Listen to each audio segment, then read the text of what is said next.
بسم الله الرحمن الرحيم لا حول ولا قوة إلا بالله توكلت على الله السلام عليكم ورحمة الله تعالى وبركاته. Monsieur le ministre des Finances, ministre de l'économie et des Finances, je vous souhaite la bienvenue dans cette auguste assemblée en ce 7 juillet 2025. Ce matin, selon mes modestes calculs faits ici rapidement sur ces trois conventions, on se retrouve très facilement à 86 milliards MRO, à moins que je puisse me tromper. Monsieur le ministre, je voudrais dire aux Mauritaniens que depuis 2 ans, depuis l'arrivée de cette auguste assemblée, il y a 2 ans, cette législature, nous sommes arrivés à des dettes de votre gouvernement à 1,70 milliard de dollars. Depuis 2 ans, on est à 1,70 milliard de dollars pris comme dette. Nous, je peux dire que nous ne sommes pas contre les dettes. Le problème des dettes, c'est que tout le monde sait que dans la réalité et dans le quotidien des Mauritaniens, ces dettes que l'État mauritanien contracte ne se traduisent pas en actes dans les besoins les plus basiques de nos populations. Aujourd'hui, on va vers la période hivernale. Le sud de la Mauritanie va connaître des inondations extraordinaires encore. Et qu'est-ce que ces dettes ont changé? Qu'est-ce que le gouvernement mauritanien a mis comme plan qui est clair pour sauver les populations? Absolument rien du tout. Vous avez parlé de l'autonomisation des femmes.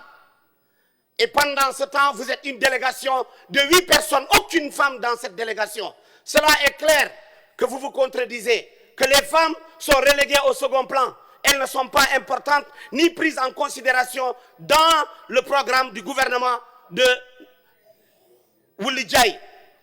Je m'explique. Aujourd'hui, la Mauritanie est dans le top 10 des pays où 34 femmes meurent sur 100 000 naissances. Nous sommes dans un taux extrêmement élevé. Vous voulez autonomiser les femmes alors que les femmes mauritaniennes continuent à accoucher sous des arbres parce qu'elles n'ont pas de moyens, continuent à mourir dans des zones abandonnées où il n'y a pas de sage-femme. C'est le cas de Daoulel, c'est le cas de Silbé, où des postes de santé ont été créés. Mais jusqu'à présent, il n'y a pas de femmes qui viennent aider ces femmes à mettre au monde. Vous parlez de quelle autonomisation, de quel développement des femmes?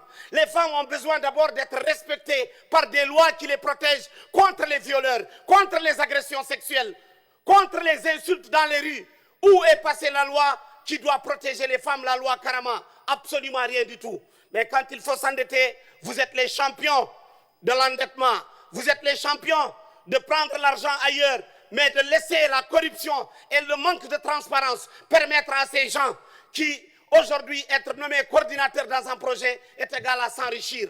Je n'accuse pas tous les coordinateurs, mais on sait ce qui se passe. Monsieur le ministre, est-ce que vous savez qu'il y a une doublure de postes dans les RAF ou pas? C'est une question que je pose. Est-ce que vous êtes informé qu'il y a des RAF qui continuent à travailler dans un double poste? Oui ou non? Si oui, qu'est-ce que vous êtes en train de faire pour changer cela? Monsieur le ministre, j'ai parlé des RAF, j'ai parlé de doublure de postes. J'ai dit qu'il y a des RAF qui exercent à 2 fois dans 2 projets différents. Et je peux le prouver. C'est ce que j'ai dit. Maintenant, j'espère que vous l'avez compris. Monsieur le ministre, vous parlez d'électricité. On va transporter l'électricité. Il y a un courant. Vous êtes marouf parce que j'ai été à Néma il n'y a pas longtemps. Et la population de Néma continue à subir la foudre de la chaleur.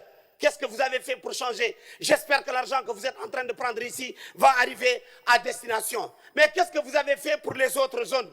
Est-ce que vous avez prévu de vous endetter encore pour aider Koundel, pour aider Tokomadji, pour aider Rouaimdi Talba Ahmed, pour aider Afnia, pour aider Nyakaka, qui sont des villages mauritaniens qui sont toujours pas électrifiés? C'est une question qu'on se pose. La Sonelec ferme les yeux sur une situation catastrophique de nos populations, juste ici à côté à Bagdad. Il n'y a pas d'électricité. On coupe notre électricité sans nous informer. Aucun message d'information. Nos frigos sont détruits. Même des rations alimentaires sont jetées dans les rues. Qu'est-ce que l'État mauritanien a fait pour changer cela? Absolument rien du tout. À part des discours creux et vides et prendre l'argent, détourner l'argent et aller acheter des maisons en Espagne, en Europe. Et je vous remercie.